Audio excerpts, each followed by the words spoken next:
Jazzcast Pros. Are you a college student searching for the best roommate? Well, today, as we continue our Emerging Life series, I'm going to give you practical tips on how to keep shared spaces decluttered and set boundaries from the start, with a little help from a seasoned college graduate. This is the perfect listen as housing decisions ramp up for the college school year. Plus, we'll get into how to navigate the mix of personalities in this living situation. Welcome to the Declutter Empress Radio podcast, a podcast to help you create a functional space wherever you roam. I am your host, Derria, and today we will discuss how to make your home your oasis. Welcome to our Emerging Life series. Today we're going to talk about college roommates, co-living with other folks. And today I have a very special guest, my very own daughter, Anya, who is a college graduate who has experience in this area of co-living with 3 other friends. And also, we have an additional special guest, my new grandson. So if you hear some wincing in the background, that is him. But without further ado, I want to introduce my daughter, Anya. Hi, everybody. Mommy, thank you for that lovely introduction. I do have a lot of experience in apartments, especially in college. I lived in 4 apartments in total from my junior year, and I stayed about 2 years after I graduated. I lived with 3 roommates in my first apartment, 2 roommates in my third apartment. I think in my second apartment, I had 1 roommate. And then my last apartment in Bloomington, I lived by myself. It was definitely different experiences across the board. But when you're in college, it's kind of funny. You always are in a co-living space no matter what. Yeah. So let's start with your first apartment with the most roommates. How was that experience? So that experience was a little different for me because that was, the year that COVID actually started. It was right before COVID and then in the midst of COVID. It was the 2019-2020 school year. That was my junior year. I lived with 3 roommates then. They were all my really good friends. We all had different, living styles. The thing that affected us most that year was definitely that we were at home all the time. It was COVID, so we didn't have any place to go and we couldn't go anywhere. So we were always together every single day. None of us were ever out. We were all in the house. So how did you conserve space? Was there different personality styles that came with co-living in that space? How did you all function together? In that space, the apartment was set up for college students. So the whole complex, actually. So the apartment was really symmetrical. It was 3 levels. All 4 bedrooms were the same size. The only co-living spaces we had were the kitchen and the living room. But because it was COVID, we were always together. And to describe just the roommates I lived with, like I said, there were 3 of my really good friends. But I would say one of them was like an empty hauler, only had exactly what they needed, just their bedspread, the decorations for their room, like 1 pan and, a few items that, kind of served as for everyone. And this was also the first apartment that we had. So it was furnished because it was built for college students. So we didn't need any furniture. But then I had another roommate who, was kind of also like an empty hauler. And then we had another roommate. She was the good roomie. She always cooked. She had everything, kitchen utensils, kitchen supplies. She bought candles all the time. Just perfect roommate. And the way we kind of navigated with each other, the best way in any situation in all my roommate experiences is that we just communicated to the best of our abilities. Was there any compromise on how to put this living space together? Because I think that there are like 7 personality types that come along with co-living. So you have the hoarders, you have the freebie, you have the empty hauler, the vigorous cleaner, the spreader, the good roomie. So those 7 types, and I would say, mind you, these 7 types of people, sometimes they can merge. For me, in my experience with roommates, I would say the hoarder and the freebie are honestly usually the same person. The hoarder is somebody who's constantly collecting and repurposing items from apartment to apartment. They can't let go of anything. They have stuff in their senior year that they've had since their freshman year, like their bed, like their twin XL bedspread that they're never going to use again, even though they have a full size mattress now, or like the bottles that they've had that they've been saving that are on the top of the cabinets. They have all of those that they're never going to use again, but they keep them so they can use it in the next apartment.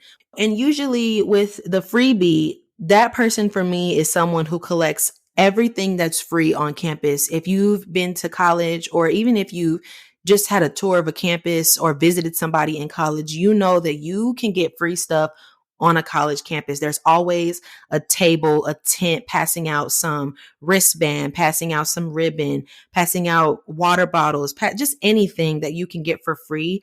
And the person that you're rooming with, if they are the freebie, you see free stuff in your home all the time. They probably brought something home for you that you didn't need, that you didn't ask for. Mm-hmm. Even t-shirts, pillows, anything. It's ridiculous. Yeah. And I think that those two types of people can coexist. And then you have the empty hauler. This is somebody that I believe comes with nothing. They come with only their bedspread. They come with the decorations for their room, probably a pan, and themselves. I've lived with this personality type as well. These are my friends I'm talking about, so love you guys. This personality type, like I said, they are always getting rid of stuff from apartment to apartment because they don't like moving. So they're trying to take as less stuff as with them as possible. These are the type of people that probably throw away their mattress every single year and get a new one because they just don't want to move it. And then we have the vigorous cleaner. This is someone who's always cleaning, always cleaning the apartment, almost to a degree where it's unnecessary. They're constantly moving stuff. And mind you, we're in college. So some people are, they were raised to always just pick things up, always, make sure everything has a place. I was raised like that, but I still spread stuff around. I would say that this is someone who's always cleaning, always trying to make sure that everything is in its place, make sure that everything is clean. But then if you have a roommate who's not like that, you can bump heads. And then you have the spreader, which is usually who the vigorous cleaner bumps heads with, is the person who leaves stuff everywhere. Let's say they were in the living room and they were filing their nails and they were trying to repolish real quick before going out that night. And then after 2 weeks or so, the file, the nail polish remover, and the polish they use are still in the living room. That's an example of the spreader.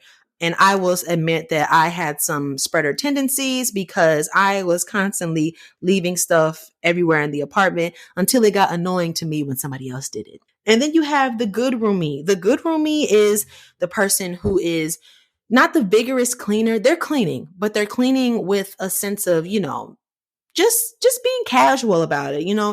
They have things organized in bins. They have a bin for all the books. They have the perfect setup to where it doesn't collide with the other roommate at all. They have a place for everything without being too aggressive about it. And then the pet owner can be any one of those people. And also with those people, the type of pet owner they are depends on the lifestyle they have. So if the hoarder is a pet owner, your apartment will have traces of litter all over the place. Or if your pet owner is the vigorous cleaner, you won't even know a pet is there. And then if your pet owner is the good roomie, you'll probably see some, cat hairs here and there, but rest assured they will be lint rolled up soon. So the lint will be rolled up somewhere in a ball, I'm sure. I love how you came up with these personality types for the roommates you had, especially the pet owner and the empty hauler. I would have never come up with that word because to me, it's like, okay, the minimalist, but you said the empty hauler, that the one that brings nothing. So from here, how would you, because to me, everything is energy. Everything that you bring into your home is energy. Persons, cats, dogs, stuff, it's energy. How did you all come together to really clarify how you would set up this space? For me, with my friends, because majority of the time I always live with my friends. Every single one of my roommates were a friend of mine, a really good friend of mine. And it always came down to communication and how we wanted to share our space. And it was a lot of compromise. If one person cleans and the other, doesn't, or if they're like a hoarder or a spreader, the person that was cleaning all the time, the vigorous cleaner, those are two of the people that I lived with, is they're going to give that person a junk drawer. They're like, okay, you can't keep your stuff out of the living room. We're going to put a junk drawer under the TV stand, and all of your stuff is going in this drawer. So if you need to look for it, you can. Because the thing about the spreader is it's like a type C personality. They know where things are from where they place them. Like, I know that I left this lipstick on the counter near the TV in the second compartment. Like, it's just weird. And I feel like I'm that type C personality because I know the last place I had something. So when you're living with a vigorous cleaner, that could be hard because the vigorous cleaner is very type A. They want everything in a place, no matter what, it always returns to that same place. And when those people come together, you have to compromise on where you're going to put things and how consistently you're going to place things as well. Yeah, that's the compromise in that situation. And that's interesting that you mentioned the type C personality. Now, what is the type A and type C personality? So this is how I got off TikTok, which I think is pretty true. Like, type A is, they know their schedule down pat. They have everything in their planner. They have, all of their makeup is organized, and every time they do their makeup, it's reorganized. The type B personality is all over the place. No, nothing. They're almost like impossible to organize. But the type C is, which is odd because you would think type B and type C would be reversed. But I feel like type C is more combined. It's organized chaos in a way. It's kind of like type C is, I know, like I said, I know that I placed that item right there. I know that I have a meeting in 2 hours because I remind myself in my head every single morning when I wake up. It's kind of an ADHD complex. However, it works. So, yeah. Okay. So I know you talked about the junk drawer, giving that personality, the hoarder, the junk drawer. And I think that's a good thing. That's a good solution because oftentimes, especially in the area of decluttering, we talk about that infamous junk drawer. But with your situation, your co-living situation with college roommates, you all compromised and said, you know what, you're friends. We're going to give you this and we're going to let you have it for the sake of the friendship and for the sake of peaceful living. Yeah, and I feel like that's really important because if you don't want a junk drawer in your house, then you don't have to live with anybody. But if you're living with someone and you know that they have a different lifestyle than you and they also just move differently in their own space than you have to come to some sort of compromise and find some sense of organization if that's your forte. And the other person doesn't know how to organize, you have to be able to compromise in some way that's going to work for the both of you. And, there's other things as well that present themselves too. Like with somebody who is the empty hauler who has nothing, and the good roomie. The good roomie in that situation, this is an example of my two friends that live together, but I was over their house a lot because we're friends. But the good roomie is somebody who has everything. They're almost perfect. Nobody's perfect, but they're almost perfect. Mm-hmm. And the empty hauler has nothing. So they're kind of over, they're stretching their bounds with the good roomie, like using all of their pots and pans because they brought nothing, using their towels because they don't have any. It's just not necessarily being the best roommate because they don't have anything to offer, which in that case, the empty hauler, you would have to invest in certain items so that you're not overusing your roommate. Okay, that's a good point, not to overuse your roommate because say like the empty hauler, they don't bring a microwave or any other type of supplies. What do you do? But the hoarder brings everything. Let's start with the empty hauler. You brought everything for the kitchen, right? You as the good roomie, you brought the pans, you brought the whole set.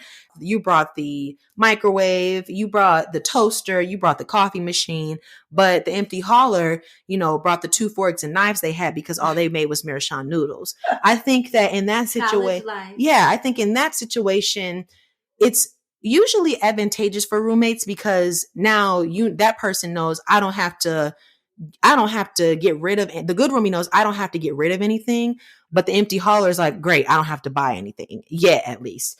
And in that situation, it's kind of like, okay, if you're going to use my items, use them with care. If you use the microwave and you get stuff all over it, which is natural, clean it up after. You use my coffee machine, make sure you're actually going to fill it with enough water so that it doesn't burn out. It's certain things like that is you can use my items, but make sure that you're actually handling them with care. If you use my air fryer, make sure you're actually cleaning it out. I don't want the grease from the fries in there when I'm trying to bake my salmon the next day. Or if it's the hoarder who has the microwave, the mini fridge that they've still had since their freshman year.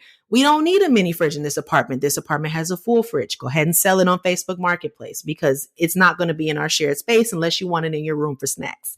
And then even outside of the kitchen, let's say you have, a pantry or a cabinet that you all are sharing for extra, resources or anything like first aid kit, a detergent.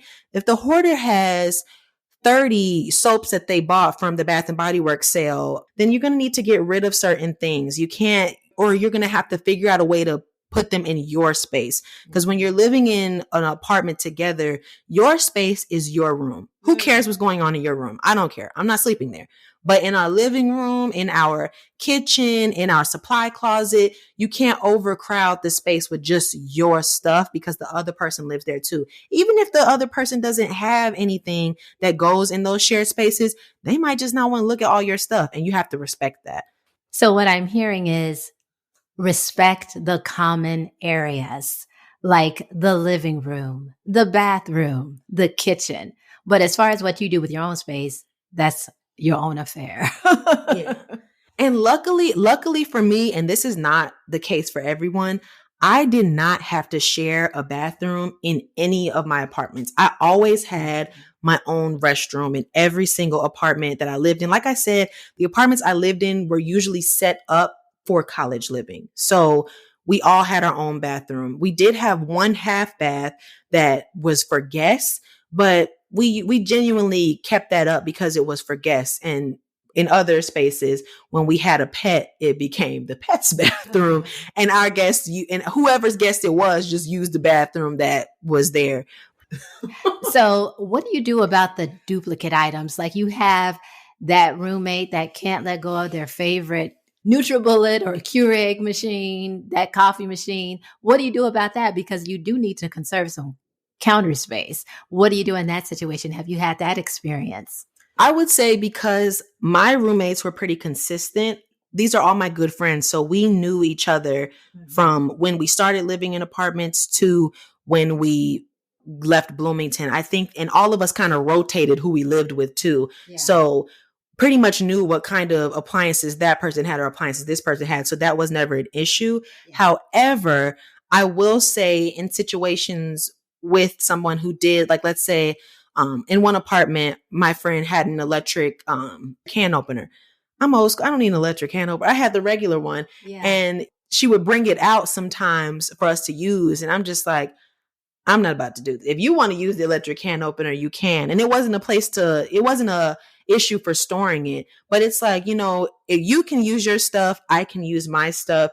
That's fine. But for big ticket items like an air fryer that's taking up too much space or a coffee machine, usually that came down to which one's better. And if you want to keep it for if you're not living with me next year, we can always put it in the cabinet space. Mm-hmm. And that's how that worked. But that really never was an issue I feel like that only becomes an issue if you're living with someone who you're not really friends with, or it's an issue if you have a problem with control and not wanting your items to be hidden. Oh, I gotcha.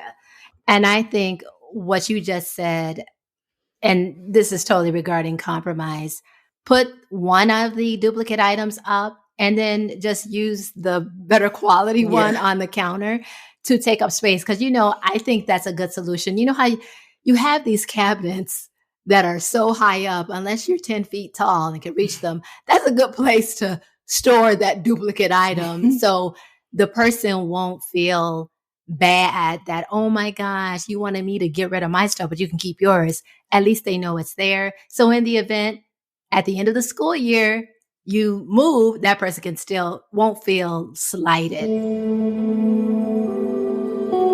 What are some takeaways for any college student who is listening to this episode today and want to get roommates? What would you recommend?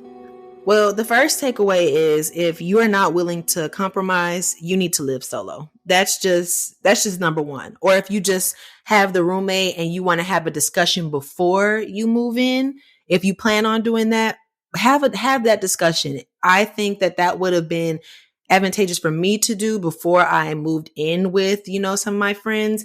But it was so easy with us because when we started living in apartments, we were all starting at the bottom, with the bare minimum anyways, and worked our way up. So that was in our favor. But for some people who you're moving in with a new roommate and you've already lived in an apartment with other roommates, I think it's better when you have those conversations beforehand. Mm-hmm. And let's say you don't have those conversations because sometimes you're not. Sometimes you're going to end up living with a roommate that you found on some type of college website. I know at IU, we had a college website to where, and I forgot what it was called, but it was like IU Classifieds, where if you needed a roommate, you can say, hey, 1 bedroom available in a 3-bedroom space for this amount. This is the type of roommate we're looking for. Let's say you never met this person before, which I never had the experience of because I didn't want to live with somebody I didn't know. But if you do have that experience, you have to be willing to compromise, especially if you're going to move into that space or if you're going to invite someone you don't know into that space. It's already enough compromising with friends, but compromising with strangers, some people find it easier, some people find it harder, but that's the main piece of advice is compromise, compromise, compromise. You have to be willing to have those conversations and be open to either getting rid of some of your stuff or letting people have some of their stuff. And what about boundaries? I think boundaries is another major takeaway from this conversation between not only roommates who are friends, but also strangers, people that you don't know in a roommate situation. So I have 2 things to say about boundaries. One, I will say closed mouths don't get fed. And just because you're always at the table doesn't mean you deserve to eat. And what I mean by that is what the first example of closed mouths don't get fed is if you don't make your boundaries known, nobody's going to be able to abide by them. And then also with the second phrase is just because you are willing to take something from somebody or willing to, take advantage doesn't mean you're doing the right thing because somebody didn't mention something to you. You have to have some type of discernment to know, even though especially with friendship relationships, even though this person did not make their boundaries known to me, as a friend, I should have acted this way. It's different with strangers because if this person doesn't know you, how am I supposed to know if these are your boundaries or not? And I think that's again, going back to the conversation piece of actually talking, actually saying, hey, I don't want you using A, or I don't want you using B, or hey, I think that we should get this for the living room. Just those conversations can go a long way. And if a disagreement happens, but that's life. And I think that with those conversations, you're going to figure out what you need to do anyways. I think that is A1 advice. And I just want to say, if you all are considering co-living with college roommates, take this into consideration because these are important points to have that conversation. Anya, thank you so much for joining. This was so much fun. And listen, baby is sleeping right now. Did not make one additional noise. But but if you are co-living with college roommates, I want to know all about your experience. Drop it in the comments. And please don't forget to rate this podcast that you're listening to right now if you enjoyed it. I want to hear your experience. So until next time, take good care of yourselves and live clutter free. See you in the next episode. Bye. Bye. Thank you for listening to the Declutter Empress Radio podcast. My name is Derria. If you enjoyed this episode, share it with a friend, a family member, or anyone who you think would benefit from listening to this podcast.